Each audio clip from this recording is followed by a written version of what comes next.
election that has occurred as pertains to academic matters, which is the purview of the Senate, that situation never happens again, that we are fully engaged at every step of the process.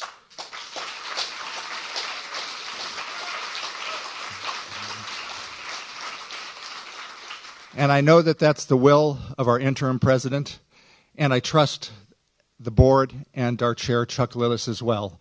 I really do, and that is being demonstrated now in many ways as we go forward. And there will be many opportunities in the very near future for all of us to participate in this engagement of maintaining and improving academic integrity at our university. Second, we have a postponement of the resolution of the Board of Trustees.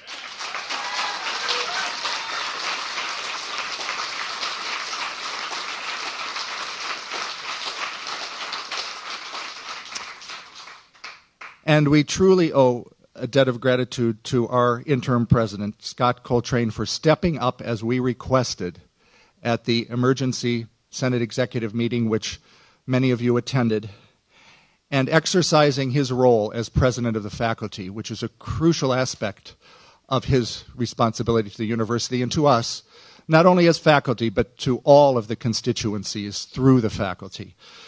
We owe him a debt of gratitude for doing this at this crucial time and negotiating with the board, as we asked, advocating for the faculty and for shared governance. And the result is this postponement and a new process to work together toward a revision of policies as needed and other matters that are articulated in the statement that he has sent. So I think we owe him a round of applause at the very least. He couldn't be here today.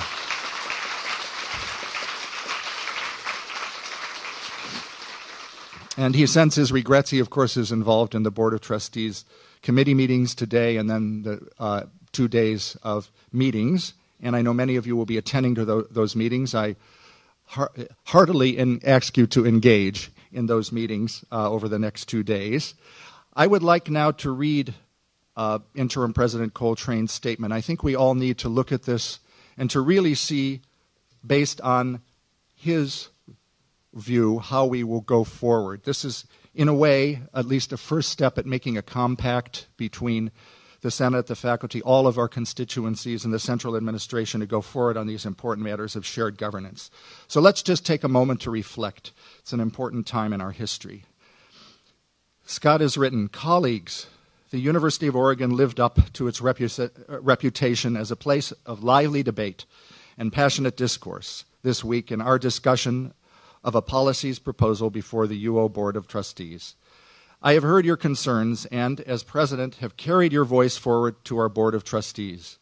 The board graciously responded by postponing consideration of the policies proposal at the December meeting, but charged us to work expeditiously towards a revised process that allows the university to review policy efficiently and collaboratively. The board would like to see a new resolution in time for consideration at its March meetings." As many of you may know, the University Senate leadership expressed concern about a proposal before the UO Board of Trustees to create a more streamlined process for reviewing the 700-plus policies the UO inherited from the state during our governance transition and for policy development going forward. The board has a fiduciary responsibility to ensure that all UO policies, existing, inherited, and developed in the future, are organized and managed efficiently and effectively. Our current process is not efficient and did not envision the inheritance of many hundreds of additional policies to review, revise, or repeal in an abbreviated time frame. It also doesn't contemplate the new institutional board, which took effect just this summer. Provost Bernet, members of the leadership team, and I understand the concerns presented. We acknowledge that these proposed changes could have been communicated better and that the Senate's leadership could have been more involved sooner in the process. More importantly, we commit to doing better in the future. I think this is a very generous statement, and I think it shows the measure of the character of our interim president and our acting provost at this time. We now have a good opportunity to demonstrate to each other and to our board that we can move forward together. I hope we can put the distrust and negative assumptions behind us, continue to work through this transition in a way that elevates our university and our shared commitment to academic excellence. As a starting point, I offer a few details of my proposed process below and look forward to working with the Senate and others to begin this important work. The proposed process honors the Constitution and our collective commitment to shared governance by 1. Creating a standing position on the Policy Advisory Council for the Senate President. 2. Ensuring that every new or revised university policy proposal generated by the administration shall be sent to the Senate President. It's University Constitution 7.2.2.1. Early in the process, creating greater efficiencies. 3. Enabling the Senate President as a PAC member to flag all policies that involve, I quote, academic matters as commonly understood in higher education for Senate consideration through Senate-defined processes. 4. Requiring the Senate President during final PAC review to verify that Senate procedures were followed and Senate approval on such academic matters was achieved before moving forward for action. And providing a forum for the President to receive and consider new or revised, I quote, policy proposals approved by the University Senate within 60 days, close quote, as defined in the UO Constitution, Section 7.2.2.2. I just want to say that I deeply appreciate our President for giving us this action plan, a way of going forward. This is great communication. This is the bedrock of collaboration and cooperation, and we commit to also improving our means of communication and to being as cooperative as possible in this process, which will be a joint process that we share in the principles of and through the principles of shared governance. In summary, the statutory faculty through the Senate will continue to serve as our policy leaders for all academic policies.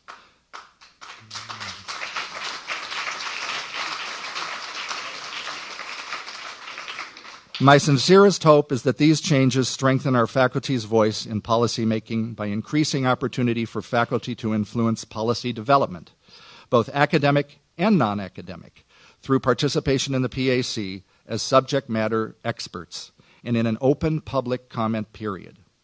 A visual depiction of these process changes is available here. There's the link.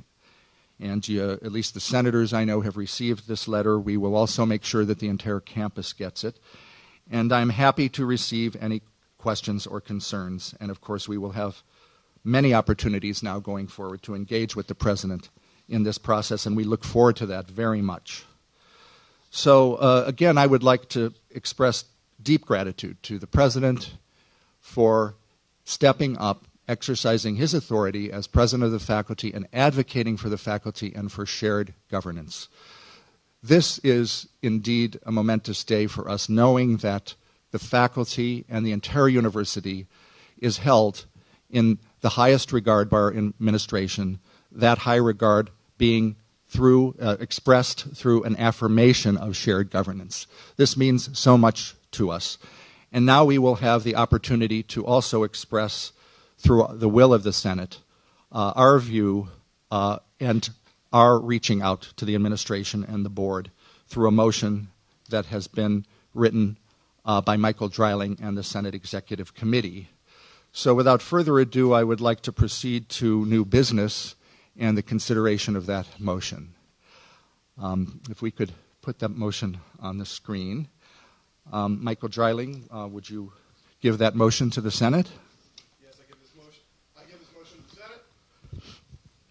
Thank you. A second? Do I hear a second? Thank you. And now I will read the motion and then ask for background and discussion. So the new version. Yeah, we're going to read the entire revised version. So this has been revised within the last hour. That's why I was a little late. We were working on this write-up because of the new developments which we are thrilled have occurred. Section 1, whereas the Senate wishes to restore trust and confidence in shared governance at the University of Oregon, a feature of higher education that the Association of American Universities has deemed crucial to support the university's autonomy, enabling the institution to fulfill its education, research, and service missions.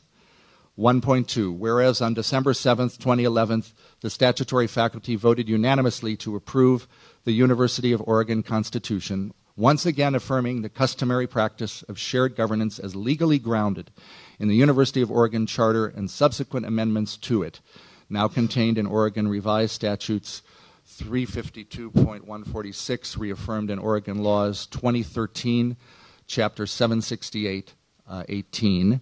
1.3, whereas the draft Policy on University Policies that was previously under consideration by the Board of Trustees was developed within the university administration for the board over several months without consulting the faculty, the Senate President, the Senate Executive Committee, or the University Senate.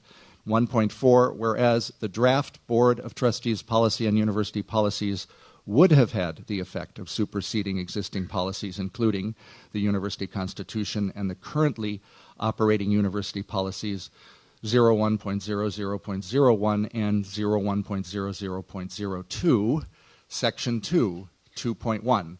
Be it therefore resolved that the University Senate conveys appreciation to the university community, the Senate President, and the Senate Executive Committee for their vigilance in recognizing and acting decisively in asking President Coltrane to advocate to the Board of Trustees for the full preservation and integrity of the University Constitution and the process of shared governance.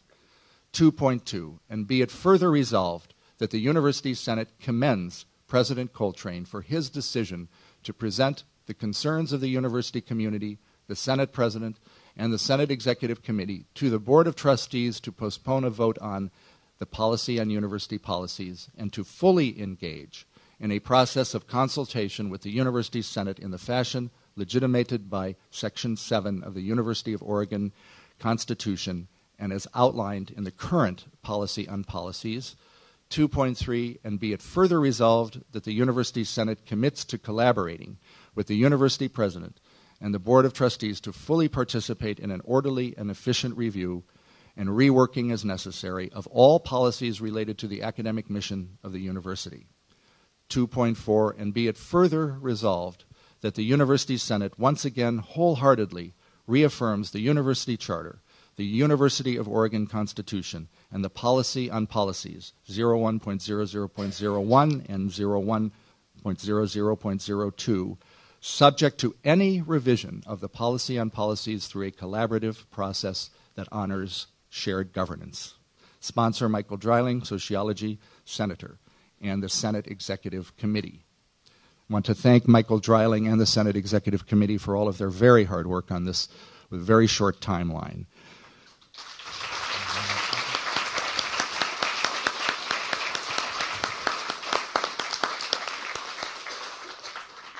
So now I'll ask for background from Michael.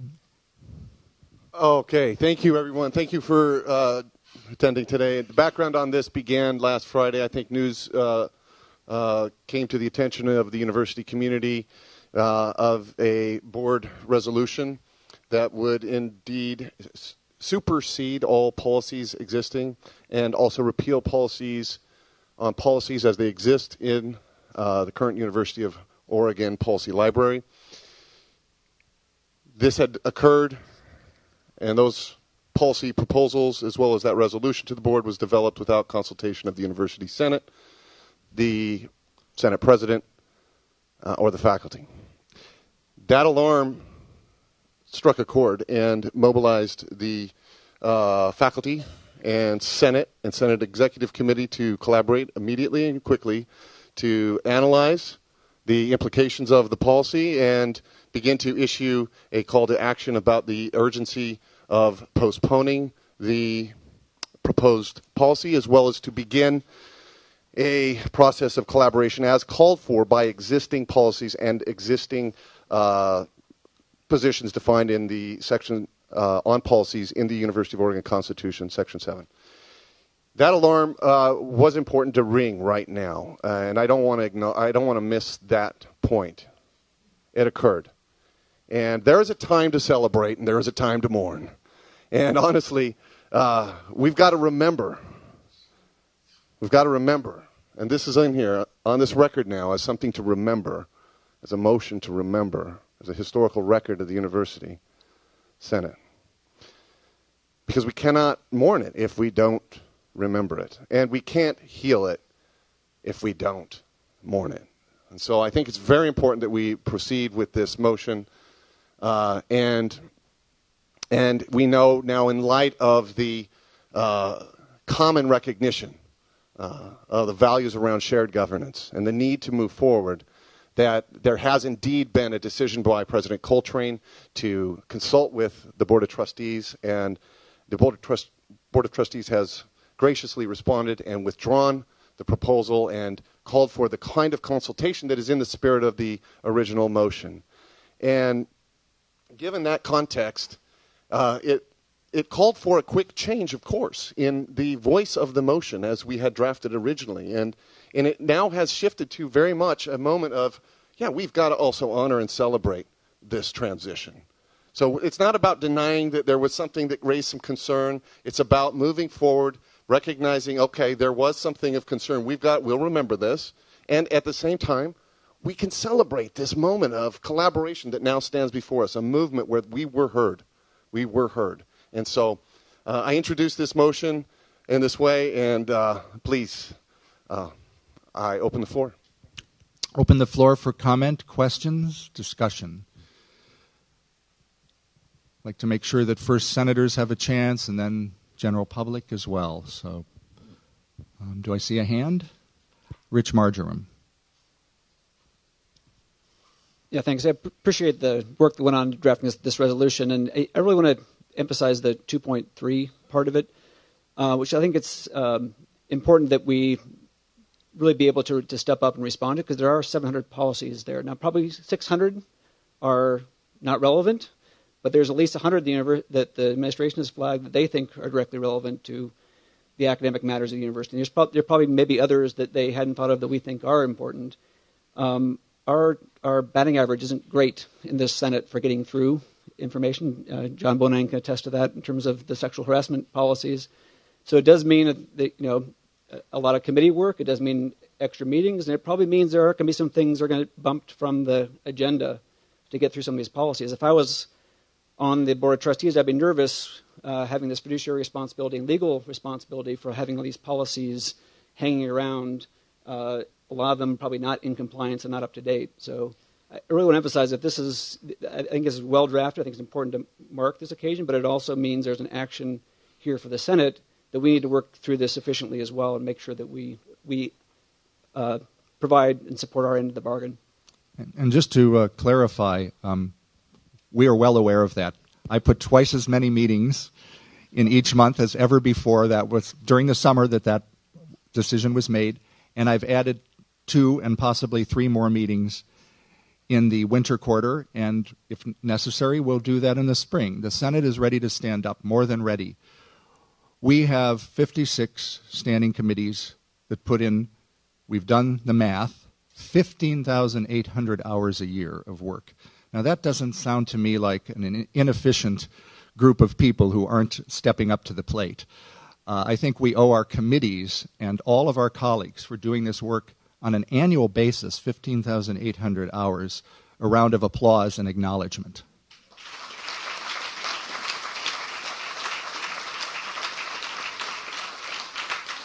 And as I've said and as I've written, and you receive these communications, this system of university service that I just described is the engine of the University of Oregon. And that engine is our responsibility to make sure that it's fine-tuned and running well and collaborating and cooperating as we go forward through this process, part of which has been proposed to us by the President, and part of it we're going to come back to him and talk with him about the very best way we can do this. So I want to assure everybody that that is underway. Other questions, please? I've been in 3 graduate schools here. My name is Moshe Immerman. While being wisely and victoriously focused on winning the matters at hand and setting up a positive future, I would ask that we be mindful, as many of us are, of what the national and planetary context is of the very important work you're succeeding at. Some person said during the Bush-Cheney regime, the central dynamic of this time is the rise of unaccountable power. And aren't we seeing that? It's the power of capital and secrecy for aggrandized purposes. We're Americans.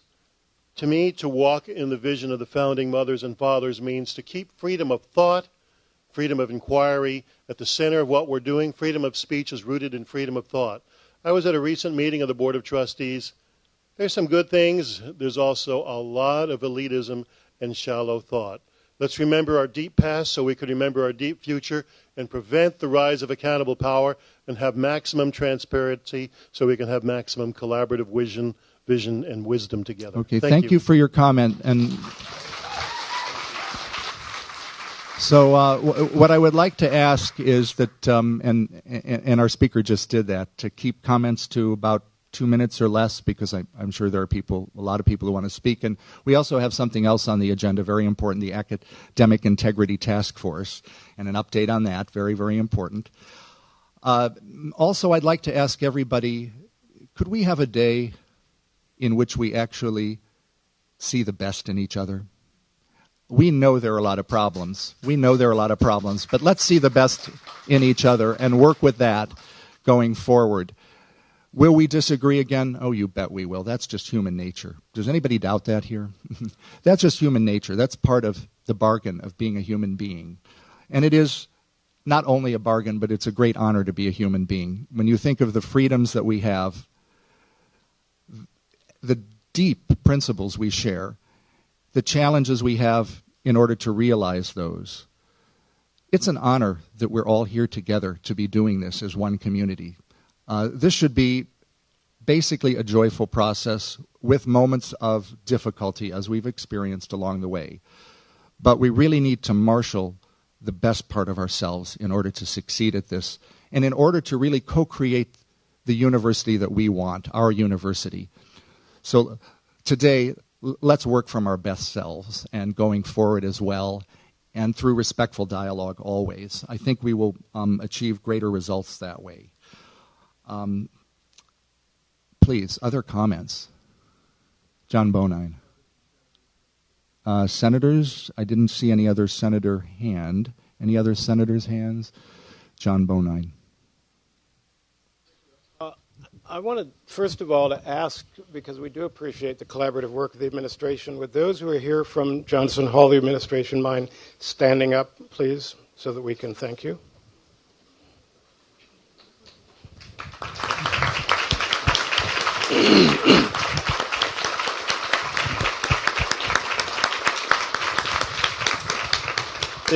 Is anybody here from General Counsel, by any chance? I want to praise President Coltrane for making a habit, which we have not seen for quite a long time at this university, of attending every Senate meeting that he can. I would like to request that those who are here from Johnson Hall convey to President Coltrane, I think the wish of many of us, that somebody from General Counsel would start attending, because the new policy that has been outlined, it's on the flow chart, puts General Counsel in a critical role. And only if General Counsel knows the Senate and we know General Counsel can I think we work collaboratively with all the members of Johnson Hall, not only General Counsel. I also want to ask you to take a look at those last 4 things on the chart there and click on them. Please go to them, because you'll see a couple of important things. One is where is our letter? Yours is the first. The first one, request to postpone. It's 12 pages long. Professor Fried from psychology, Professor Dreiling and I worked on this. Adobe is blocked. Don't worry about it. They don't need to see it now. But I think it's important because we are in a critical moment, and you will see there the references to the various documents from national organizations, including the Association of American Universities, the Association of Governing Boards, which is who our trustees are part of, the AAUP, and others. And you'll see the state law that we're operating under. You'll see the union contract references. You'll see the accreditation standards of the Northwest Accrediting Organization. And I think it's really important because the other thing I want to say is we need to start reading things, and that means everybody. Now, I want to ask one more question if I could. Would those who are senators raise their hands so we know how many people are here? So we have a quorum, but I think we have only half of the Senate here. And I think what we need to do... We actually have more than half, and during exams, that's a record, by the way. Nevertheless, I want us to pay attention to that and to start a process by which we declare Senate seats vacant when people don't come to meetings after some period of time. Because we are being given a responsibility to work with the administration, and if we don't have our senators engaged, they can say, and one of them did say to me within the last 2 days, only half of your people show up at Senate meetings, sometimes not even that. The administration, Johnson, is very aware of that, and if we want to step up to the plate, we have to be there. I also want to ask people to volunteer for these working groups that are being set up. If you don't do it, and you do your teaching and you do research, fine, we're going to have another crisis. It's going to happen again and again. This time, at least, we need to be stepping up to the plate and working with people in the administration. I just came from the executive committee of the board, where President Coltrane explained to Chair Littlus and others that this postponement was what he was requesting of them. He mentioned that of the 849 policies that we have to revise, some are from the anybody here 90 years old? From the 1930s. So obviously some work has to be done. At the same time, the policy process that President Coltrane has outlined, he called it a proposal and he asked for advice. We have to see it not as the process, but as the beginning of a discussion of the process. We have been given 100 out of the 849, I believe it is, 100 of these as listing Senate as lead. And already somebody is saying, well, you people aren't moving on them. We're hearing that. But let me tell you what's in here that's not listed for Senate as lead. The process for firing tenured faculty members. Okay? I'm not criticizing anybody. I've talked to people about it. They say, yeah, we need to fix that, right? But they only fix things when our eyes are on them. So I really ask you to go, if you can go back to that previous thing, I think it was point number 3, which is the proposed flow chart, because what you'll see there is that flow chart can be improved. There's places where the Senate is there. There's places we can assume the Senate is there, but it's not explicit enough.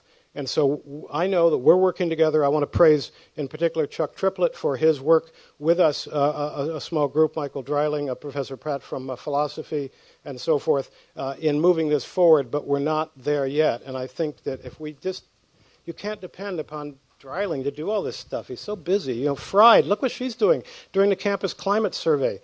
You've got to give us 10, 20, 30 more people, I think, to do this work.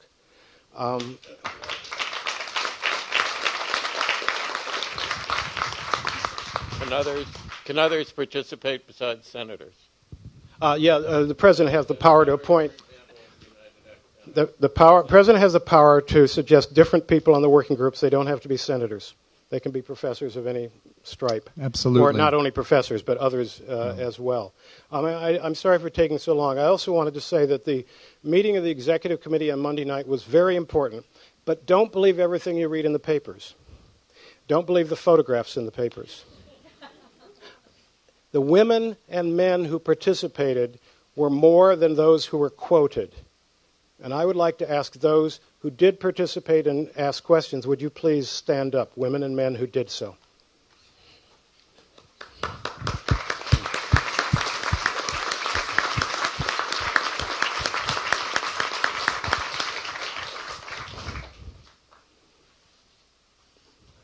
I may be done. I just want to make sure I covered everything. Finally, at the executive board meeting, one of our members of the Board of Trustees is not there yet. She's flying in. She'll be there tomorrow, Professor Susan Gary. I personally believe and have reason to believe that she has been working hard behind the scenes to help things come out right. In addition, though, at the meeting was the newest member of the board who was, as I understand, confirmed this morning by a vote. Helena Schlegel, the representative of the students, is now a voting member of the board, and I think that's a great step forward. So thank you very much.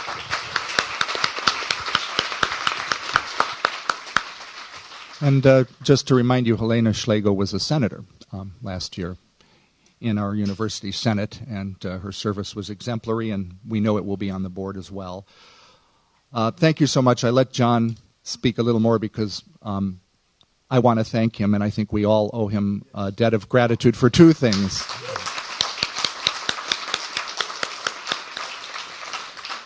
And that's for two things in particular, and most recently, and then we could go back many years and more debts of gratitude. But for the most recent things, his incredibly hard work on the Student Conduct Code and his process of consultation and collaboration, especially with Sandy Weintraub in his office, and really trying to make that a collaborative process that modeled the way that we need to go forward in looking at matters of such import.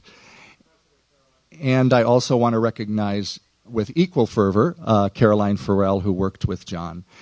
And then I would like to recognize him for having really been the principal architect of this document, which is enormous and which he wrote very quickly and with incredible expertise, and then consulted and collaborated and made revisions, again modeling the way that we need to behave going forward as we undertake these enormous responsibilities. Let's thank John again.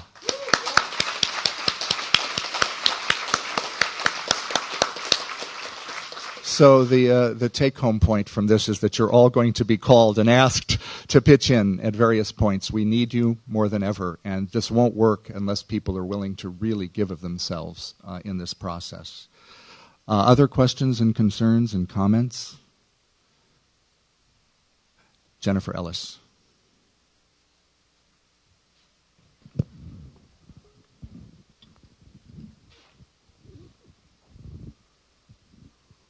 Actually, it's a suggestion. Would it be appropriate to send around a sign-up sheet, as enthusiasm seems to be rather high at the moment? Yes, I think we could do that. We'll send around a sign-up sheet, and if you would put your name and your contact information and various aspects of your expertise, you can just say what it is you're particularly interested in working on. Don't worry, there's more than enough work for everybody. So please be liberal in your expression of your expertise. And I'm going to ask Dan Daly to prepare the sheets and send them around shortly. But I also want to acknowledge now, since I just pointed at him, Dan Daly, who has done an incredible amount of work behind the scenes, helping to post and prepare documents. And the two of us have worked well past midnight, several nights in a row, to try to make all of this happen in a kind of behind-the-scenes way. But he deserves a very special round of applause. He's our new Senate Executive Logistics Coordinator. Thank you, Dan. And any other questions or comments? Please.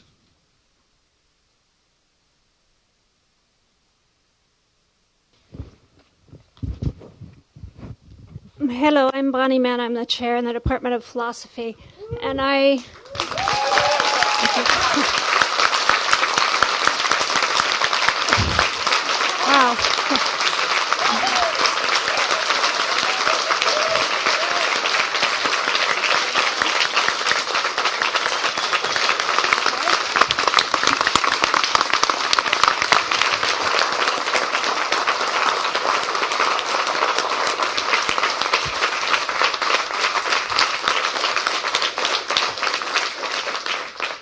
I love you back, I guess is the right thing to say. I actually want to recognize another group of people who are here in force, and that's the graduate students who have been marching around for miles and miles and miles over the last 7 days. So if you are a graduate student who is part of the GTFF or is not part of the GTFF but is supporting, can you stand up, please? So we can salute you.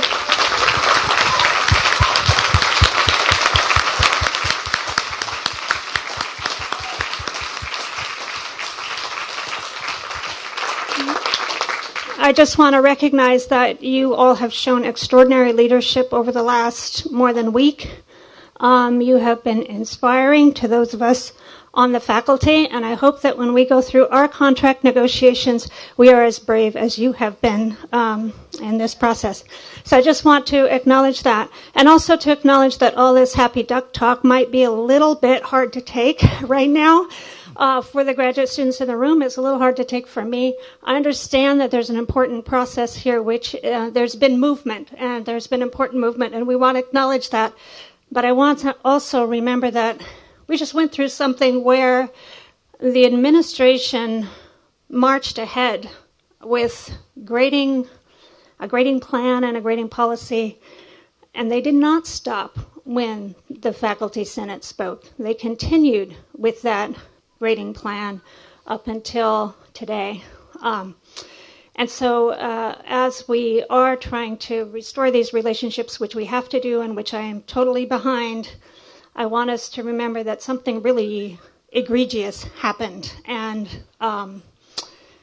we need to be careful as we proceed not to be too happy too fast. That's all. Thank you.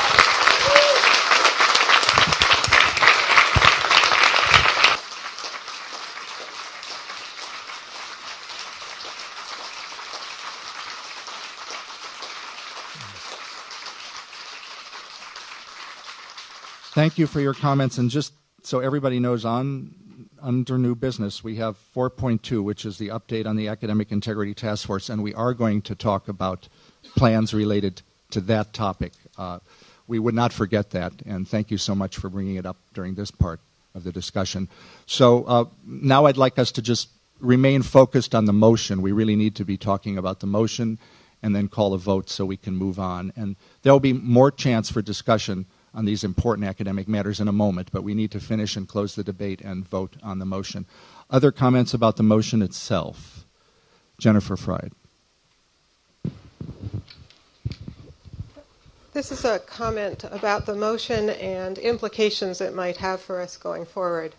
It was a wake-up call for us, this motion. And one of the things that it made us realize was how deeply important it is to the future of the university and to everything we're doing, our intellectual work, our teaching, our research, that we have shared governance, and that faculty in particular have primary responsibility for academic matters. Without that, we absolutely don't have a university. And one of the things about this that we focused on are the policies that we are required to review right now, and that's very important. But we also need to be vigilant for every other decision that's being made around us that is fundamentally academic, or at least has a large academic component. We have seen a situation at this university where some big decisions have been made. We've had decisions made about cluster hires. Cluster hires are about the future of our academic mission. And I would submit we have not, as a faculty, had the proper role in making these decisions. And related to that, I will submit to you that when students are subjected to sexual violence, it interferes with their academic success. Sexual violence is part of our academic mission. And that when decisions are being made about how we are going to reform this campus, about what survey we're going to be administering, about how we are going to be disciplining students, preventing violence, that this is an academic matter, and this needs to be our decision.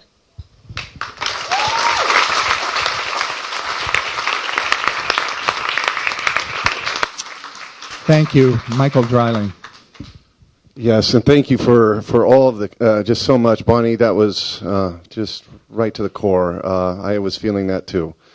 Thank you. And it's part of what I intended when there are times to mourn, and there is something to mourn here, and there's also there's things to celebrate. And one thing I think that kind of maybe is a thread that ties this together here around this motion is it's important that stakeholders at a university are heard, that they have a say, that they're understood, that they're acknowledged, that there's respect for the voices of key stakeholders throughout the university.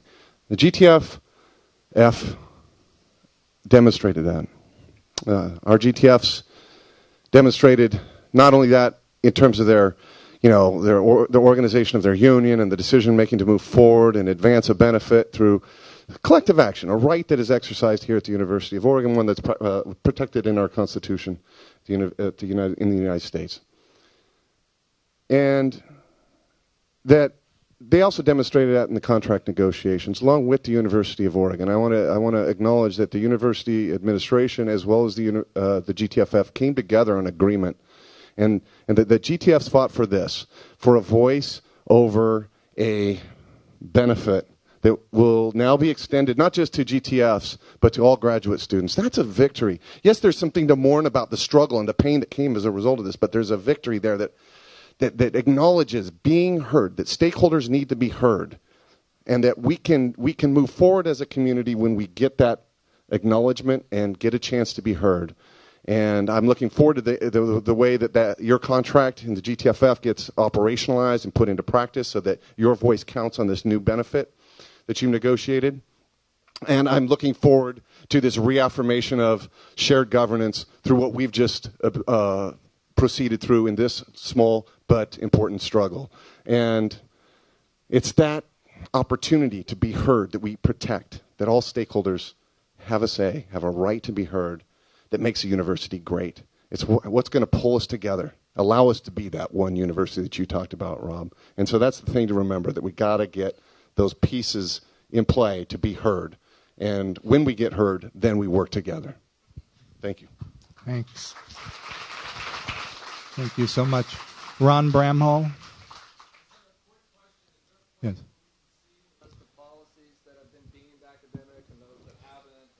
Yes, what we're engaged in now is, as we said, this collaborative discussion, really, about the process. And that will result in a whole set of agreements that will be about, for example, the timeline, the basic process, including the flow chart we still need to talk about, all those things we've been talking about. And along with that, we would like to ask that all this information be made public and is put somewhere where everybody can see it. So we're working on that. It's part of the process. I want to assure everybody that even though we're in a celebratory mood, that every time somebody has spoken about the pain, the sorrow, the anguish of these past months, and some might even say a year given the length of the negotiation, that the Senate, myself as the president of the Senate Executive Committee, and the Senate itself is really aware of this. We understand that, and we're committed to making a process that truly represents all of the voices and is not just some kind of happy duck talk, as Bonnie was saying. That we're not in that mode at all. I want to assure everybody that we are very realistic about this, and we know the work that needs to be done, and you're an important part of that, and you will be engaged and asked to contribute fully. You'll notice in the motion, for example, fully participate, fully engage, and that's what we're involved in at the moment, is enabling that to happen. John Bonine? Could you click on the flow chart? It's called Draft Policy Review Process Revised, because I want people to be aware that it's there and you need to go through it with a fine-tooth comb. You need to see that Senate is now in there, but Senate is not necessarily clearly in there exactly where it needs to be. Go on to the next phase 2. This is where, it's there implicitly, but it needs to be explicit. Notice that PAC review on the far right side says Senate President verifies that the Senate processes were observed and Senate approval was achieved. That's really important. At the same time, if you look just before that, you'll see that after General Counsel drafted it, it went to experts. Now, it's implicit that the Senate approval occurs after that, but it's not explicit. This is the kind of thing I want you all to all become lawyers. I just want you to look at this. So just so everybody knows, we are grateful to Chuck Triplett, who revised this based on our discussions, and that was part of the process of coming to an understanding that the Board of Trustees then reached out and postponed the resolution. But Chuck has made this in good faith and offered this to us for discussion. It's a draft. See those big letters? So let's remember that we still have discussion to do, and we're engaged in that, and that's an important process. And we're going to update you on that as it goes along, of course. Any other questions or comments before I call for a vote so we can move on? We must address academic integrity, and the task force. Ron Bramhall will be giving us an update if there is one in a moment or two, or Joe Lowndes will be doing that today. So any other comments before I call for a vote? Yes? Silence their cell phones. Please silence your cell phones. Thank you for your comment. It's very helpful. So I will call for a vote, and all in favor, please say aye. Opposed, nay. So carried. Thank you so much.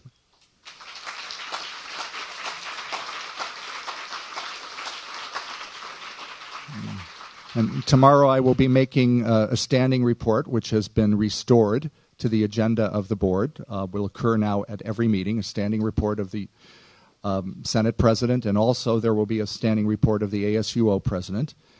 And during my talk, I will present this motion, and we'll be making some other comments about our process going forward. And I want you to know that your comments here today will very much influence the way that I address the board tomorrow. So that statement will be distributed. You'll all be able to see that as well after the meeting. Thanks so much. And now let's proceed to the next item, 4.2, which is the update on Academic Integrity Task Force. And Joe Lowndes will be presenting that. Do you have a copy of it you could put up on the... of the report? Yeah. I mean, please you put need the report on. but It's on the website, remember, the report? That's all. I mean, maybe we'll go quickly. So, hi, I'm Joe Lowndes. I'm the chair of the Grad Council, and about this time last week, a motion was passed by the Senate to establish an academic integrity task force, which would respond to the administration's academic continuity plan, which had left out questions of academic integrity, let's say, to respond to that and come up with possible ways to implement academic integrity in grading during the strike. We looked over all existing options. We consulted, it was Francis White, head of the Committee on Courses, and Ron Bramhall, chair of the Undergraduate Council, and I mostly worked together. We consulted department heads, members of our own committee, Jim Brooks, who's the head of financial aid, Sue Evelyn, who is the registrar, to try to find out if there was indeed a way to preserve academic integrity in a situation where it would allow grades to be given where grades were not given. Well, we found that actually there really was no way to preserve academic integrity, to put it as bluntly as possible. So what we did was write a report that chose to uphold the principles of academic integrity for faculty. And to that end, we outlined three of them. First was that we said that true instructors of record should maintain control over their classes. Second, that no faculty member should be disciplined for refusing to violate his or her academic integrity. And that third, a faculty will not be asked to compromise academic integrity to solve administrative problems.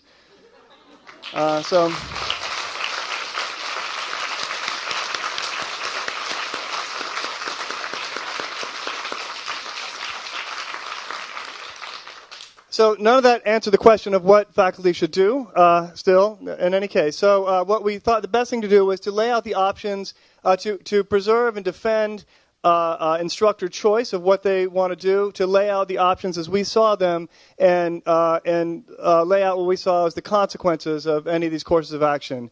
One is to put something in which would be, for some purposes, a provisional grade, but would actually go in as a final grade that could be changed later.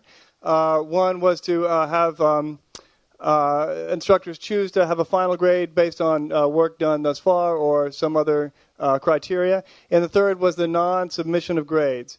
And the question of non-submission of grades was the one that became controversial because it was unclear whether or not this could be done. And if you had large numbers of grades submitted this way, it potentially imperiled students with financial aid. There was just the backlog was too much, and so we looked into this. We talked at length to the head of financial aid and the registrar to figure out whether this was the case, whether there's any way for the administration to or anybody to put extra time or money or resources or work into finding a way to get around this problem of non-submission of grades, which would not end up in the revoking of financial aid. It was not clear that was going to be possible in the short run, but we left it as an option because we still thought, nevertheless, this was an option that faculty had. This was not our charge was narrowly to preserve academic integrity, again, not to solve logistical problems that we can't solve. So. We then, though, went back and tried to figure out possible ways to make this work. We tried to figure out if there's any way to have, I know some of this was discussed in the Senate Executive Council the other day, to have another category that would allow faculty members to say that students had attended class right up to the very end, so that even though grades had not been awarded, students had been in class, which would preserve their financial aid. We were going to have another meeting about that today, but along with members of the academic continuity team and Jim Brooks, head of financial aid, but the strike was ended, and so we decided to postpone that conversation to the winter to look at the possibility. It looks like indeed there is a possibility of putting some other kind of criteria in place which would allow non-submission of grades to happen should we be back in the situation. But this is going to be a longer conversation, and it will require a lot of changes and probably a slow process. So that's something that we'll take up again in the winter. Another possibility that Ron Bramhall has raised in the undergraduate council is to revivify, is that the word for taking something back from the dead, bringing it back? The academic council, which would be the chairs of various Senate committees and members of the senior administrators. Ron probably knows better than I do who would be on that. But in any case, so that this would be a way that shared governance could go forward that would keep the Senate and keep faculty and keep others in the center of the process of figuring out how to manage what are questions of academic integrity going forward. And there's probably many other things that we now, I think our senses have been sharpened to this, and I think we are maybe hopefully more alive to the role that faculty needs to play in our Senate committees and in these questions more broadly. So I think that generally covers it. You guys have any else? I just wanted to make a very quick comment, which is that we are definitely going to reconvene the Academic Council. Without any doubt, that has been accepted. The Senate exec expressed its will on that, and I obviously have enthusiastically accepted that advice. That will happen, and the Academic Council will become a very important part of this particular matter related to academic integrity. And going forward, as I said earlier at the beginning of the meeting, so the situation around that never happens again, whether it relates to labor disagreement or any other aspect of the university. We're very serious about that, and thank you. I want to thank the task force. Deeply thank you for acting so quickly and resolutely and putting in so much time and energy to meeting, again, modeling this collaborative and cooperative process, and also to writing this report, which took a lot of time and energy. Thank you so much.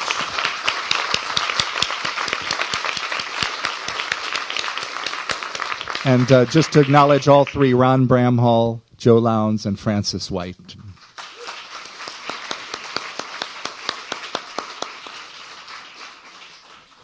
Great. So any questions that anybody would like to ask or any concerns you would like to state related to this matter so that we can hear the voices?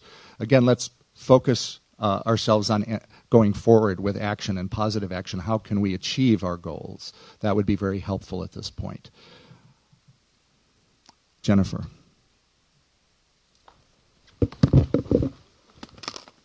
I just want to thank the Academic Integrity Task Force for doing amazing work in a really short amount of time, and also to point out, related to what we've been talking about in this meeting, that I think that this speaks to the way shared governance, and in particular bottom-up shared governance, leads to quality.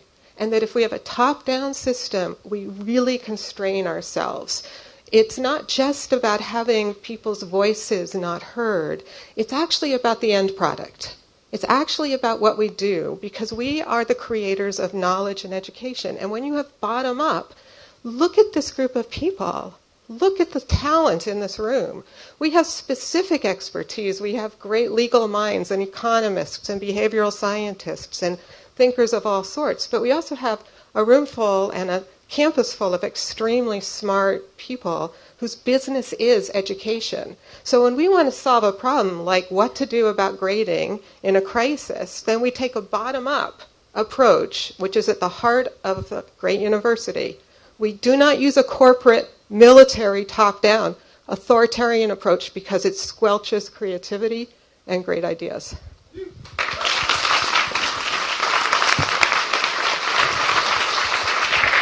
Thank you. Thank you for your comment. Please.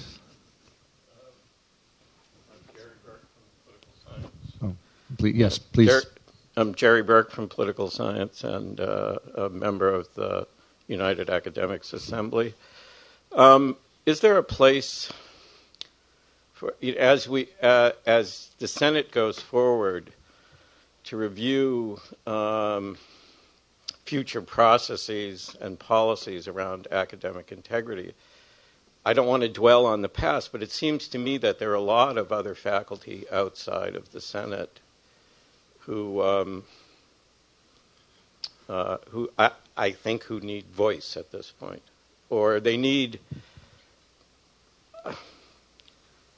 I'm not really sure, but it seems to me, is there a place for the Faculty Senate in generating some kind of forum that allows others besides just senators to communicate directly with administrators about the gravity of what's gone on? There's a lot of talk about healing from the president, from our interim president, and from others about healing. But honestly, without a full airing of what's gone on, I honestly don't I feel quite pessimistic about healing. Because what I hear is faculty need to, what I've heard here is faculty need to organize against what was a very egregious power grab. And so I don't know if there's another process that can involve. There is a process. First, to remember that the Senate is a representative body, so every single faculty member is represented. So, one, making great communication with your representative, that's one small way, but an important way. Then I'd like to commit to having a forum related to this topic of healing that the Senate will host in January. Obviously, we can't do that now, for a lot of people have already started to leave because we're in that part of the year when that happens. But in January, I will commit to that. We'll have an open forum. We will invite everybody who is involved, the general public as well, but administrators, and really have the kind of communication that we need to have as the starting point for finding the right process. There has to be more faculty voice. You are so right. And there are a lot of people now who are feeling really disenfranchised, even though they've seen a glimmer of hope now. And it's more than a glimmer of hope. I can say that that hope is real, and that forum and that connectivity exists, but we have to feed it. We have to nourish it. And a forum will be a good first step. Also, we really need faculty to come to the Senate meetings. There needs to be better engagement and attendance and involvement in the work of the Senate. And so we'll be reaching out. We have been all along, but I think everybody now knows that you've got to meet us more than halfway. Come in the door and work with us. It's very, very important. Thank you for those comments. That's really helpful. I saw John Bonine and then Michael Dreiling. Was there another hand? Yes, Jane Kramer. Could I allow Jane to speak first? Yeah, of course. Please. Okay. I was just... I know what Jerry's talking about. Like, I want to say first that I really welcome Scott Coltrane's letter today. I went out into the hall with a bunch of GTFs and I said he's done an amazing thing, and I just want to recognize that. With that in mind, I also heard, and I feel like I represent my department and others, that there's a huge concern that academic integrity has not been maintained at all. Like, a lot of students were issued final grades, not provisional grades, based on part of their class with tremendous grade inflation, and those are final. And I just don't know if that's integrity. I think that's really odd. Thank you. And I think what both of you are calling for is that we need to be honest, straightforward, and clear about this. And people need to know this as a community to understand, because then healing can occur. You have to know what it is that needs to be addressed. And the information has to get out there. And we're in a position where now there's real hope, but that hope will die if we don't follow up with action. So the forum will certainly be a first step, but there are going to be many other steps, and we're not going to let go of it. And our Academic Integrity Task Force, now convened through the Academic Council, will be an important part of that. And we'll make sure to keep you well informed. I'd like to, because John and Michael have spoken quite a bit, I want to make sure others get a chance. Well, I will recognize you in a minute again. Carol Stabile. Hi. Rob, I respectfully disagree with your spirit of optimism, and I don't want to sound like a total Eeyore here, but as the chair of the Senate Task Force on Sexual Violence and Survivor Support, I've been really kind of shocked by the administrative response to our recommendations. I feel like there's been a good deal of disrespect of faculty members on campus who know what they're talking about when they conduct research about sexual violence. I feel like one of our major recommendations, which was not to sign on for $85,000 to the AAU survey, was completely disregarded, and we were never given a really good accounting of that. So until I have a sense of how decisions are being made here and who's in charge, it's really hard to figure out how to move forward. I just heard today that a decision got made by General Counsel that concerns the provision of counseling to survivors. And what I heard was really alarming. And so it still seems to me that unilateral decisions are being made behind closed doors and without discussion that really deeply affect my ability to mentor students and to do my job on this campus. And so it's with a heavy heart that I have to stand here and say, I wish I shared your optimism. I mean, I'm optimistic about my colleagues. I worked for the last 5 months with an amazing group of faculty, staff, and students. And I saw what we can do, and I saw what we can be. But I really feel like there's this, I don't know what the obstacle is to implementation. And I keep coming up against it. It's invisible, it's really hard to identify, and I don't know, honestly, how to surmount it. And that is a comment that we take very, very seriously, but we also have to work positively toward the goals in some way. I understand your frustration, and we're doing our very best, but I don't think anybody here would like me to just say, well, it's all so difficult, let's throw in the towel. We have to have a fundamentally forward-looking view. I'm not saying that it has to be optimistic in the sense that you're saying, but we need to keep working to try to make the kind of communication and break through some of these log jams that you're talking about. So we're going to do our very best to do that. That's what we're engaged in now, a process of going forward and giving everybody a voice, as we've just said, and a process of healing. And I'm not disagreeing with you. I'm just saying that we need to go forward and not backward or stand still. I don't need a voice. I just want to have some meaningful impact on the decisions that affect my working life and my students' working life. And I agree with you, and as you know, we've been working together to achieve that very, very hard. And I know you're frustrated, but we have to continue because that's the only way we'll move forward, is if we continue together to make a difference in the way that we have. We've seen some forward motion this week. Now we have to capitalize on that and go forward in the best way that we can. I know your frustration. I'm not trying to deny that. Please don't misunderstand. John. I'm all done with the kumbaya. I'm with Carol. I'm with the other speakers.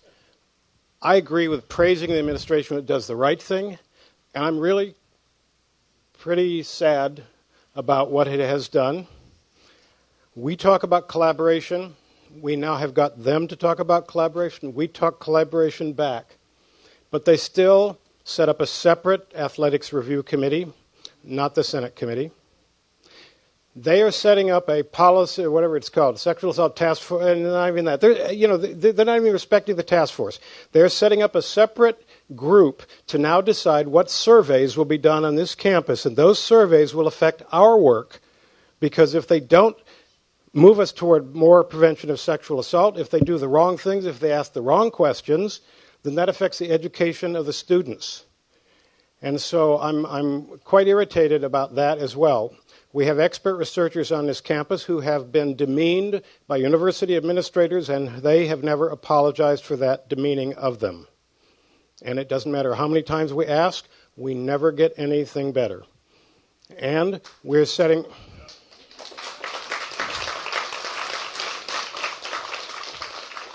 There is a group to decide which surveys will be done and how they will be done on this campus after the president already decided to do a survey that 60 national experts in sexual assault said should not be accepted. And that group, instead of being a partnership with the task force, in which the president's administration might have gone to the task force and said, can we set up a joint group together? Can we work with this? You're the Senate. It was announced. Here are some people, and we're inviting a few people, such as Carol Stabile, Jennifer Fried, and a few other people, but basically it's completely in the control of the non-collaborative process. So I agree that I think the kumbaya, the positive stuff is all great, but we still have to insist, and that starts with the task force, who has basically been treated as just another group.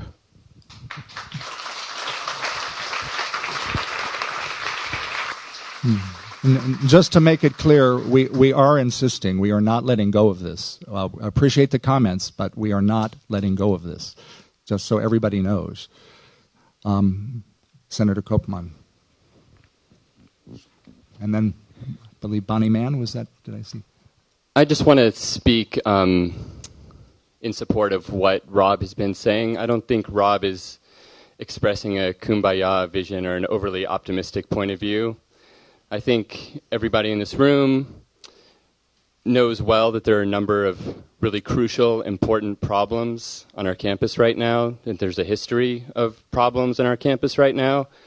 I think anybody with the PhD that's worth the 3 letters in it can see that quite easily just by opening their eyes.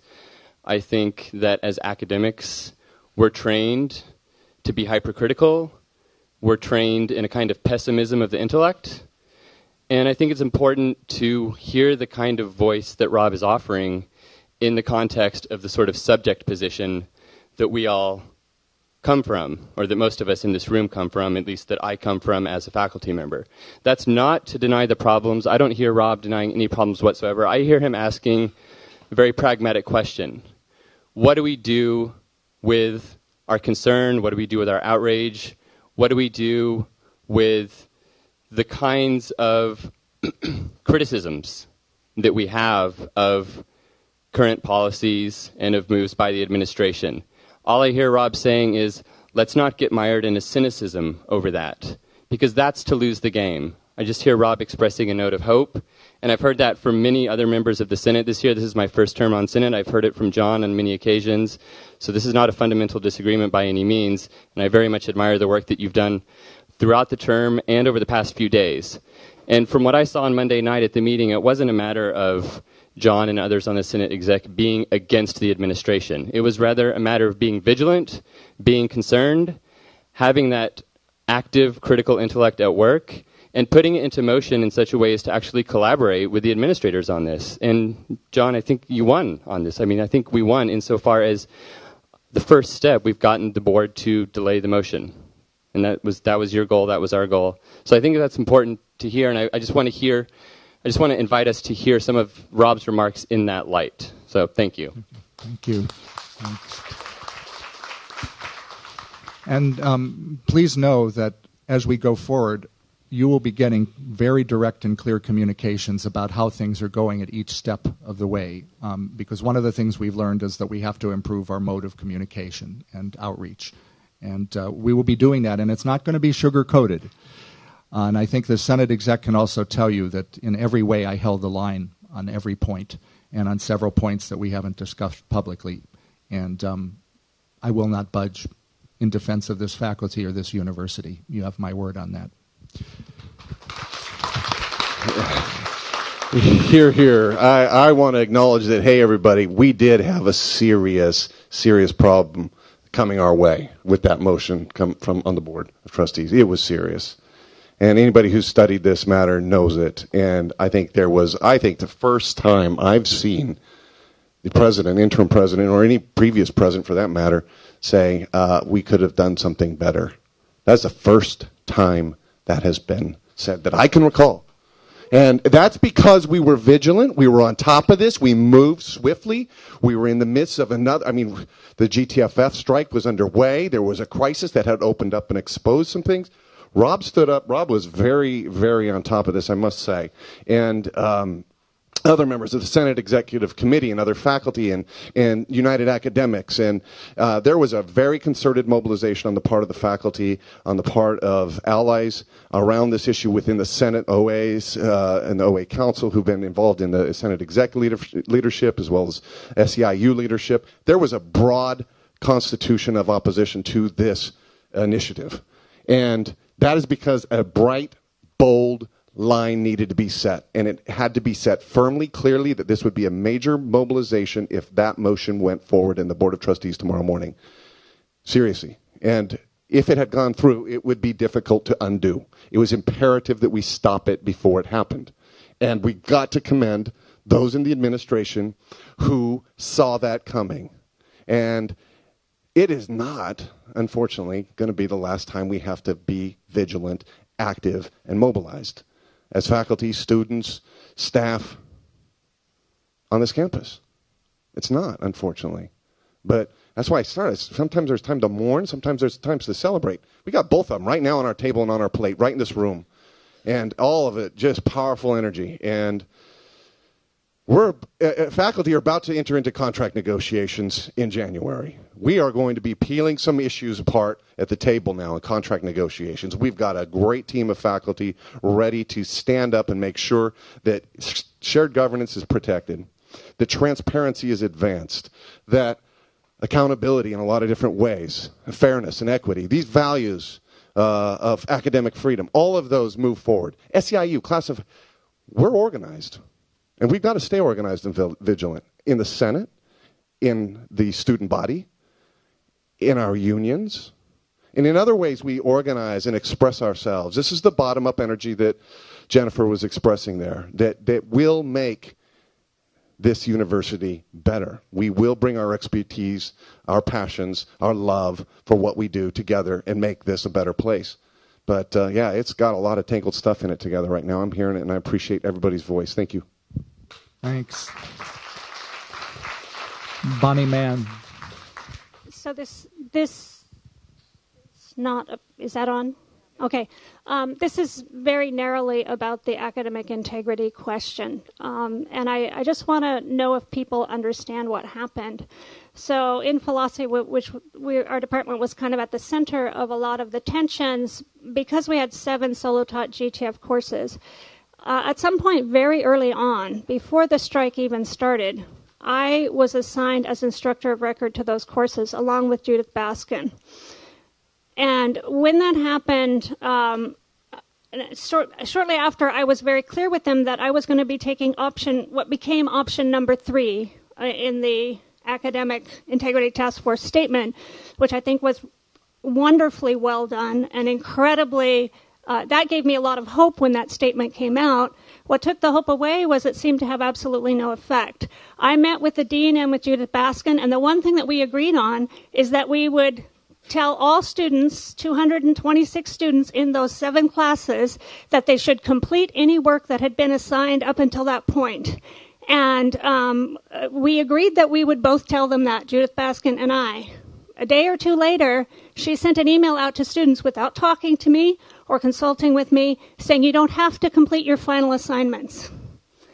Not only that, but students who said, but I really need to do my final assignment because I need this grade in the class, had their grades raised through negotiation, she recalculated the grades until it was what the student wanted. Okay? So we're talking about something extremely serious. It's already done. It can't be undone. My graduate students who, because I know them, I knew that they would figure out a way to design their classes so that the strike would not hurt the students. Many of them gave final assignments before they left. They gave their students a due date for that final assignment and exact instructions of how to turn that assignment in. If that had happened, those classes would be being graded right now in a way that has integrity. But because of this intervention that didn't need to happen, that came very early on in the process, without consultation with me, those students received grades on the basis of partial work.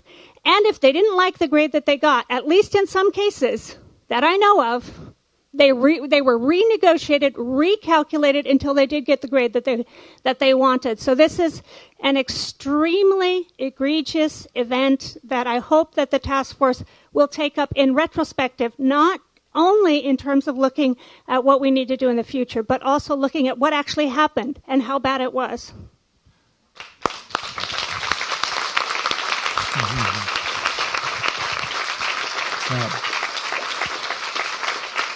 Thank you, Bonnie. Thank you so much for your comments. And I just want to say that I'm looking at our three colleagues here from the Academic Integrity Task Force who will be on the Academic Council, and I'm seeing heads shaking. We're not going to let go of this. So thank you so much. Oh, yes, please. And then I see John Bonine. Is there any other hand? Yes. It's my first time to USA. Also, it's my first time to see strike. I found the strike is so soft, but I saw the soft strands. I only want to say congratulations. I see. Now I see there's a where there's a will, there's a way. Thank you. Thank you. Thank you. Michael. Yeah, I just, this is a little off topic, so I apologize, but I want to go back to what Carol pointed out and just say that for me that's not just a matter of optimism and pessimism, but there's a population on this campus that is under assault in a way that we men are not. And I think that we really need to take seriously the denigration of the research of what Jennifer proposed and of experts that wanted to take this problem in hand, because this is something that's happening daily. I'm not going to grandstand, but I just want to say that we shouldn't forget that Carol's concern there is not just a matter of perspective or wanting to put a positive or negative light on things, but this is a really big problem we face in our community that we really need to address. Thank you.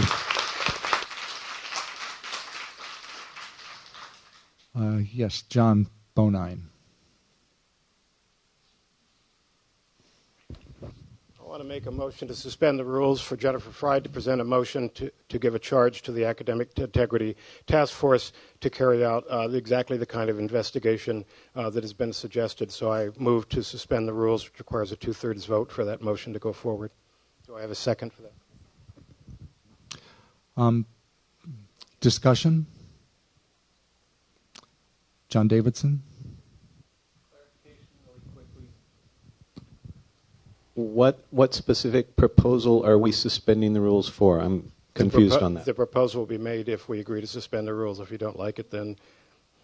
What's the proposal? To charge the Academic Task Force to conduct an investigation, but the details will have to be expressed by the maker. But we don't know what the investigation is of. Yes, it is customary to give the details if they're requested. It's a very simple motion. Okay, so the motion is to ask the Academic Task Force, Integrity Task Force, to investigate the situation that we just heard described to us. And I would add that they do it in light of our accreditation standing, the standards of accreditation that govern this university, and without which we're not in a position to grant degrees to our students. So the motion is to ask the Academic Integrity Task Force to investigate the situation we just heard described regarding grading in the philosophy department. Okay. So we're not discussing that now. He's asked for information, a point of clarification he asked for, which he got. So what we have to do now is just talk about the actual suspension of the rules. Just a second. Our parliamentarian is calling me. 1 second.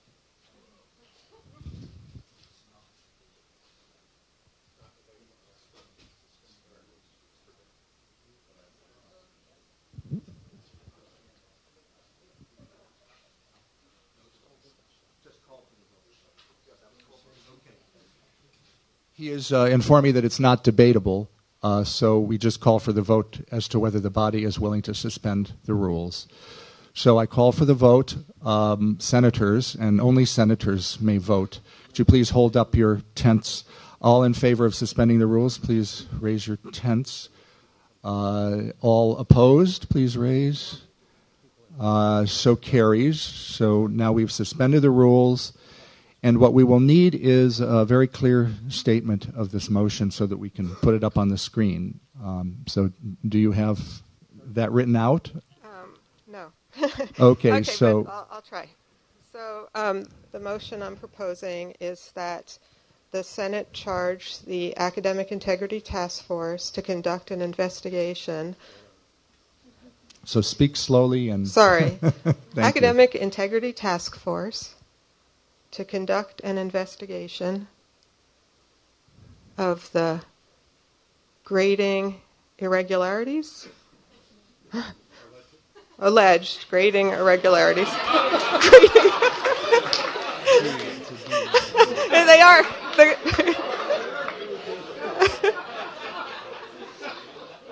So now I'd like to have a debate about whether it's potatoes or carrots or... And can we actually just, to say alleged, what we just heard described? Alleged. Alleged. In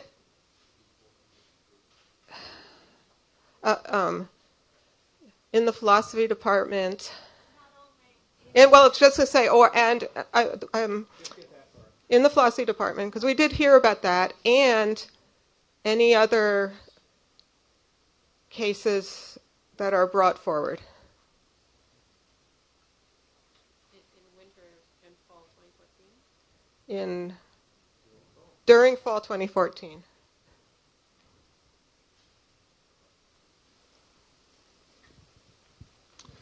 Is that your motion as you put it forward?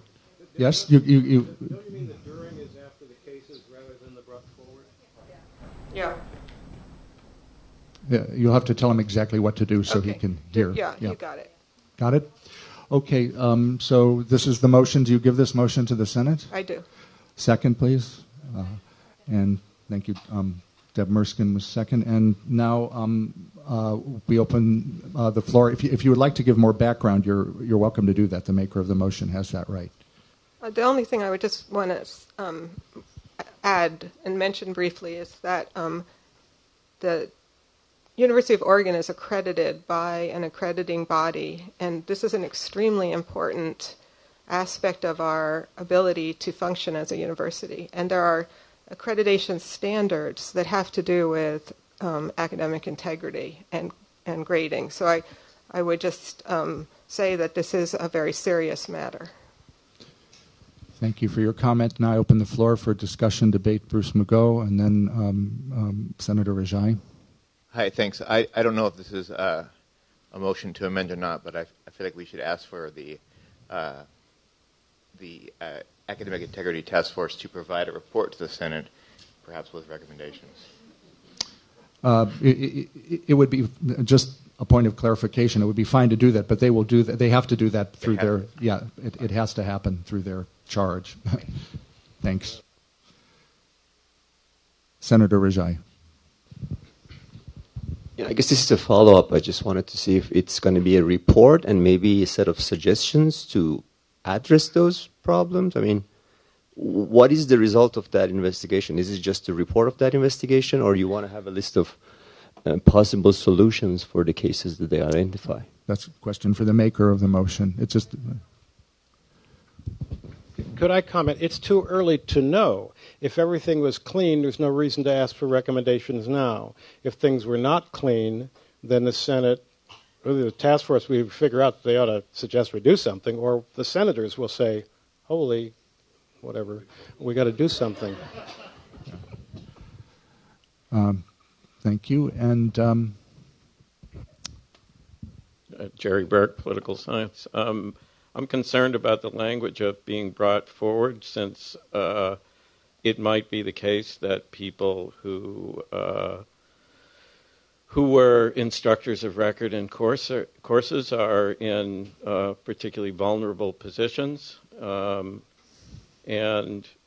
to expect people in vulnerable positions to come forward is, as a form of investigation, I think is suspect. Similar, without saying much, I will say that similar alleged grading irregularities have occurred in political science by the department head. thank you for your comment. Thank you. Jennifer Ellis.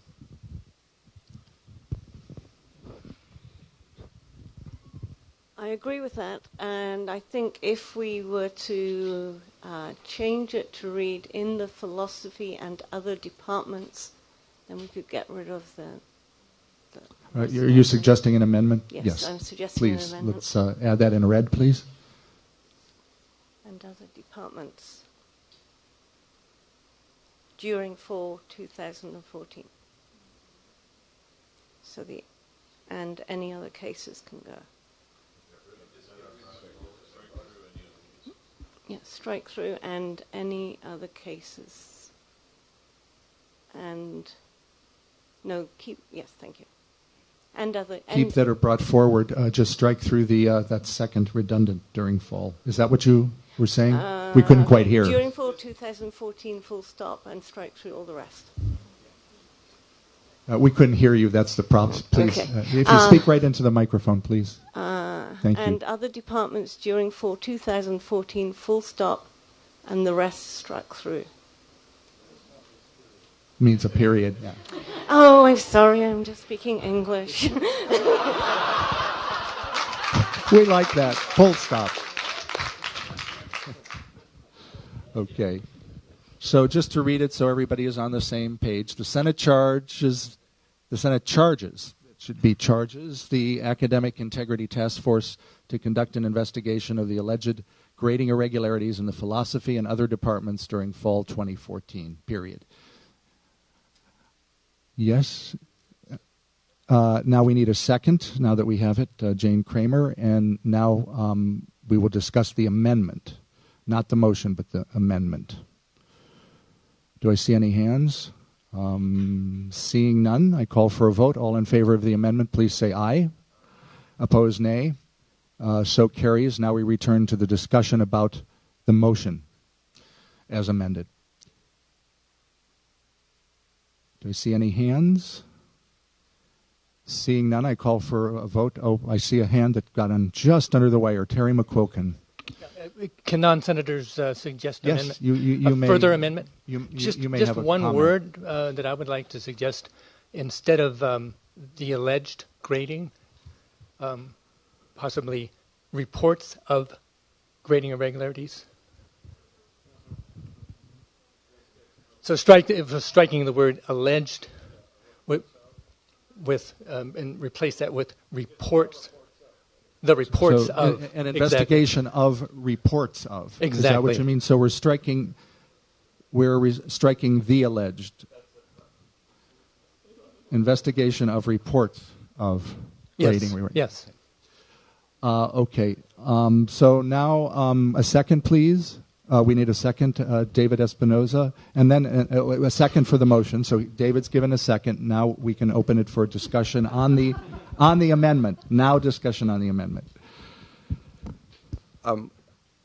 One other suggestion: reports of final grading irregularities. So the insertion of final.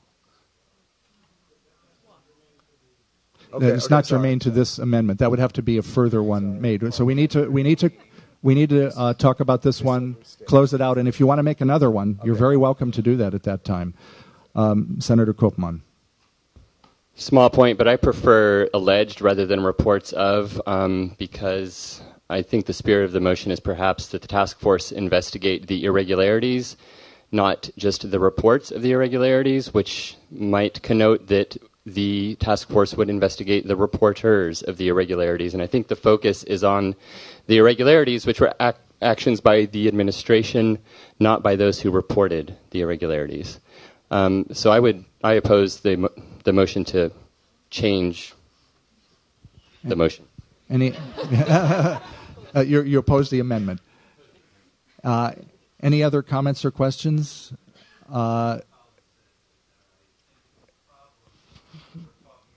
Reports for the reasons Colin points out. But please speak into the microphone. I'm sorry. I just want to second what Colin was bringing up, because I think the problems, besides what he mentions, are that there might be some unreported things that come up, and I think alleged grading irregularities allows us more leeway to look into what happens as it comes to light. Okay. Any other question? Yes, Joe Lowndes.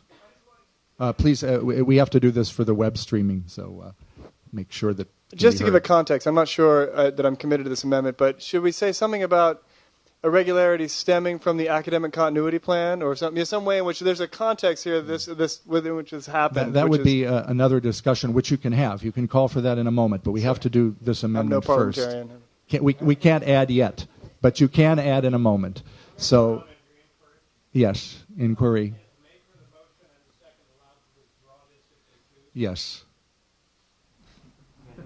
I would like to withdraw my last amendment. So he withdraws his amendment. The amendment is withdrawn. We return to It belongs to the Senate. So we have to vote on it. All in favor of the amendment, please say aye. The amendment. We have to vote on it because it belongs to the Senate. The parliamentarian has just advised me, and I've accepted his advice. I can not take his advice.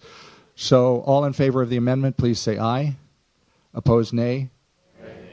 The amendment is defeated. We now return to a discussion about the motion. If you want to make further amendments, you can during the discussion about the motion. Michael Dreiling would like to call the question, and that's not debatable. So we are now voting on the motion. I'm going to read it. So we're voting to close debate. All in favor of closing debate, please say aye. Opposed, nay. So now I'll call the question. We'll vote. And here's the motion. The Senate charges the Academic Integrity Task Force to conduct an investigation of the alleged grading irregularities in the philosophy and other departments during fall 2014. All in favor, please say aye. Opposed, nay. And so carries. And we will proceed with that. So now we return to the discussion portion. We have a few minutes left in this meeting. And are there any further comments, questions regarding academic integrity and issues such as we have been discussing? Moshe Innerman. The price of liberty is eternal vigilance. You've all heard that from our rock-solid brother Thomas Jefferson. We are now involved in this process, as I see it, in a microcycle, which is embedded in yet to come, I think, more concerning macrocycles. What I'm suggesting is that we each would be wise to find ways to be more operationally capable than ever, both individually and collectively, which we're doing, and there's much more to come. Yeah, if you could please focus on we're really focused on academic integrity. The academic integrity part is that a faculty of a great university like this is like the pineal gland, pituitary gland, and heart of a culture. And what we're dealing with is there's still larger forces trying to shut down the democratic process in America. This is just the first salvo we're dealing with. So while we're focusing on collaboration, please do, like John Bonine says, become skillful but very spiritual and effective attorneys, recognizing this is just the beginning of a deeper reclamation of our rights to mental and spiritual freedom as a faculty. Great. Thank you for your comment. Please. Maram Epstein, East Asian Languages and Literatures. I'm concerned about the alleged threats of sanctions against department heads who refused to cooperate, and I would like some investigation of that too, because I'm not a senator, so but I think that is something that needs to be discussed in terms of collaboration in the future and cooperative performance. A member of the statutory faculty can make a motion. John Bonin? Could I make an inquiry of the maker of the earlier motion whether the phrase alleged grading irregularities in departments could include, without passing a new resolution, anything that might have been potential to lead to that is possible retaliation? Is it possible that you could have meant that? I certainly meant that. Yes. Jennifer Fry says yes. Thank you. Jane Kramer? Okay, that's fine. I just thought we should make it the identical one with the thing. Okay, but you have to actually make the motion. Okay, I want to make the motion, okay. New motion, but the same one, basically, that the Senate charges the Academic Integrity Task Force to conduct an investigation of the alleged discipline of department heads who did not collaborate in the alleged grading irregularity. Okay, so you have to give us the exact wording. Okay. Yeah. Yeah. Can Bonnie help? Right. Yeah. We've heard a lot of. So the alleged plan to or threats to discipline. The alleged threats to discipline.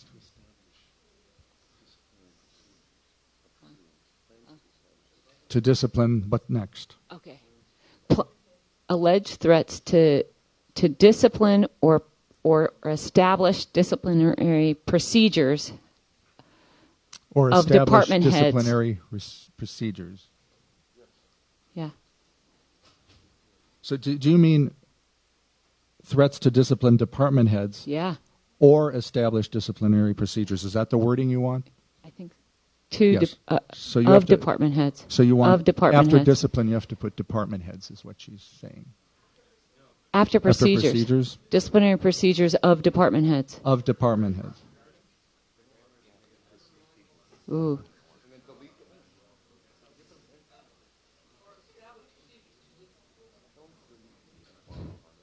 Okay. Delete the bottom part. Yeah. Okay. So delete. Below that. Yeah, there you go. That lower sentence away. Just get rid of it. Threats to discipline or. Okay. The Senate charges the Academic Integrity Task Force to conduct an investigation of the alleged threats to discipline or establish disciplinary procedures of department heads. Against department heads. Yeah, that's right. Is that enough? No. Period. In relation to the grading irregularities in fall 2014. In relation to grading irregularities in fall 2014.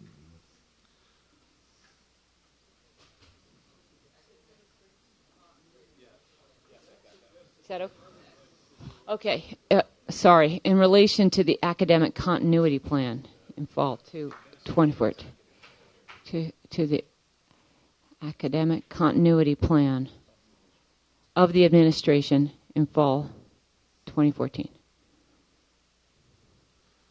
The Senate charges the Academic Integrity Task Force to conduct an investigation of the alleged threats to discipline or to establish disciplinary procedures against department heads in relationship to the academic continuity plan of the administration in fall 2014, period. Or rather, full stop. Right. We like that. I think that works, right?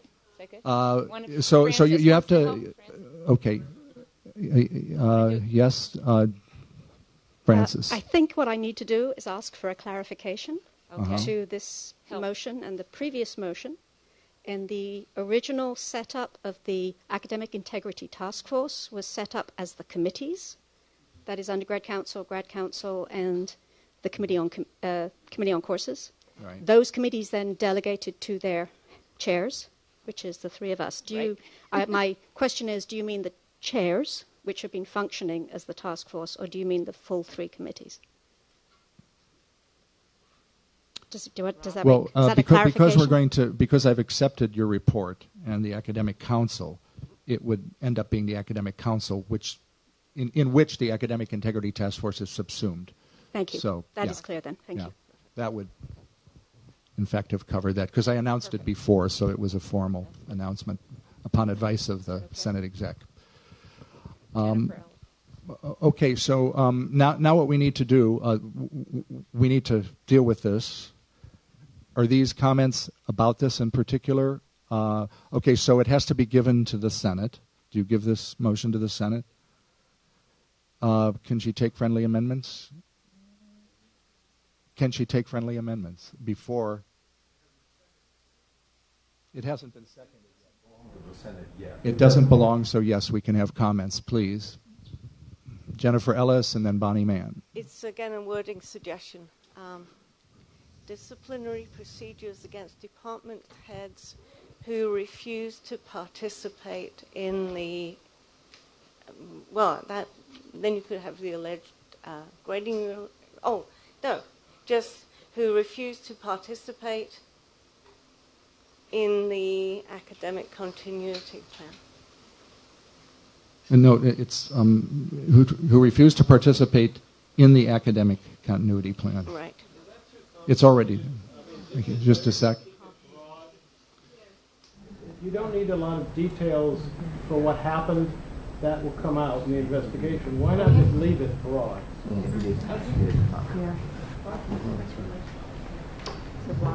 So the idea is. Yeah. Just say, maybe somebody threatened on some other basis. All threats should be investigated. All right. Are you willing to leave it broad? I think it covers it. Is that okay? Yeah, we'll leave it broad. And Bonnie Mann, and then Jennifer Fried. Okay, so I think the source of this information was a meeting that I and Lizzie Reese and Ellen Herman had with Dean Marcus and Judith Baskin. So I want to be really clear. I don't think the word threat is accurate because Andrew was trying very hard not to say that's what the meeting was about. It was only when I pushed him and said, but I just told you last week I wasn't going to enter grades. Why are you asking me yet again? That he said, well, to tell you the truth, I want to be very clear about what your responsibilities are in order to, because I have to do that in order to set the ground for any future disciplinary action. So he was trying very hard not to threaten me, but it was my sort of pushing that he said, okay, that's why we're having yet another meeting where you tell me exactly the same thing that you've already told me. So I'm not sure the language of threat is exactly right. And I'm not sure disciplinary procedures were being established or the groundwork was being laid for future disciplinary procedures. So I would change the language to something like that. So what are you suggesting, please? Let me think. Conduct an investigation of alleged plans to lay the groundwork for, or alleged, it's awkward that way. Alleged efforts to establish.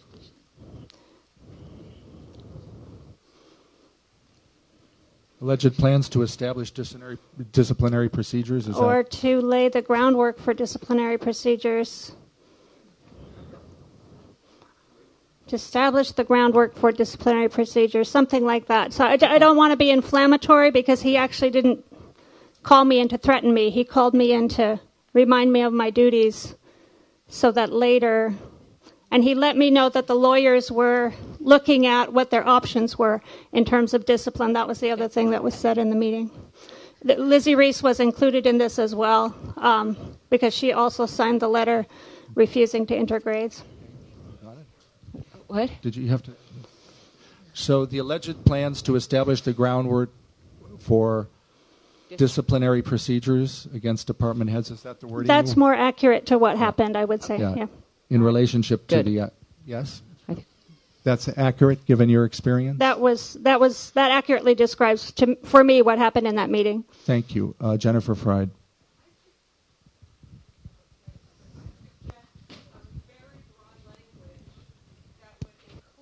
I would suggest very broad language that would include what we just heard happened, but would be open to other possibilities that could emerge, including not just department heads, but faculty or staff who were threatened if they didn't agree to go along with things. So I think it should just be written in a way that's So broad. what are you suggesting? Why don't you put department heads or others? Department heads or others.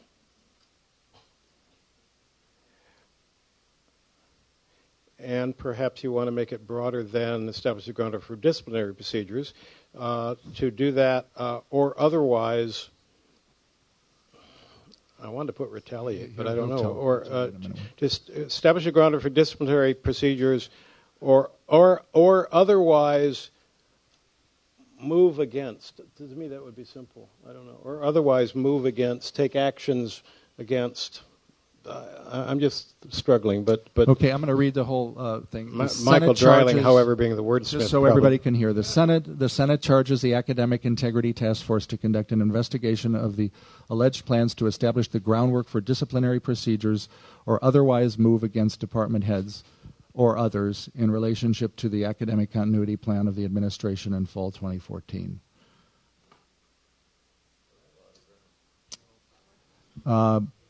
I just want to tell everybody we're going to adjourn in about 6 minutes. So, John Davidson and then Michael Dreiling. Yeah, it's just that the grammar's off. Could we change it for disciplinary procedures or other action against department heads? Because disciplinary procedures is a noun and move against is a verb, and you can't put an or in between them. Great. To establish the groundwork for disciplinary procedures or other action against department heads or others in relationship to the academic continuity plan of the administration in fall 2014. Do you give this motion now to the Senate? I give this motion to the Senate. Second, please. Call the question. He can't call the question until we've had discussion. Is that correct, parliamentarian? Is that what you're... I must recognize them first. Right, so we open the floor for discussion. If you want to call the question, I have to see your hand first. But I saw his hand, and then I saw yours. Oh, I just was pointing in the air, but... You were pointing up in the air. I'll call the question. You'll call the question. All in favor of this motion, please say... that closed debate. All in favor of closing debate, please say aye. Opposed, nay. All in favor of the motion, I call that question. All in favor of the motion, please say aye. Aye. Opposed, nay. Okay, thank you, and it so carries, and we are within 5 minutes of closing. I would just like to thank everybody for a remarkable meeting today, which we've taken very, very seriously in all regards. All of the comments, we've heard this clearly, and I want you to know that I'm in the process of drafting my statement to the board tomorrow, which will be a forward-looking statement of working together with the board and the administration, but will take into account your comments, which are very, very important. And I want everybody to know that that is the case. You have been heard. My parliamentarian was trying to... We did. I just called the question and we voted. No, then I did a second round. Yep.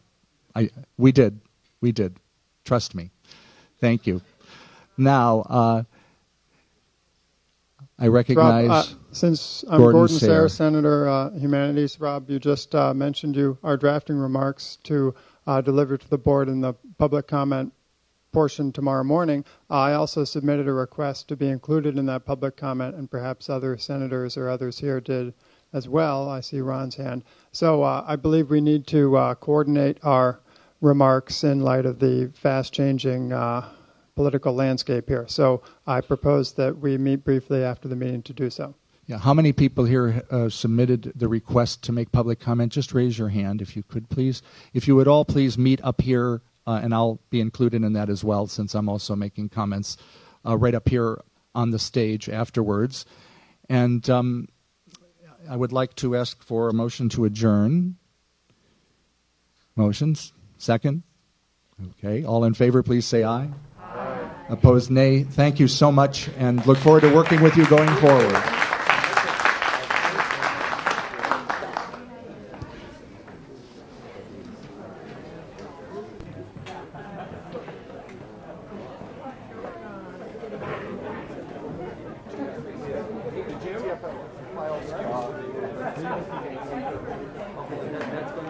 Some of these things are being handled through our union. Okay. There have already been cases where a department or a faculty member have her class taken away just because she says she plans to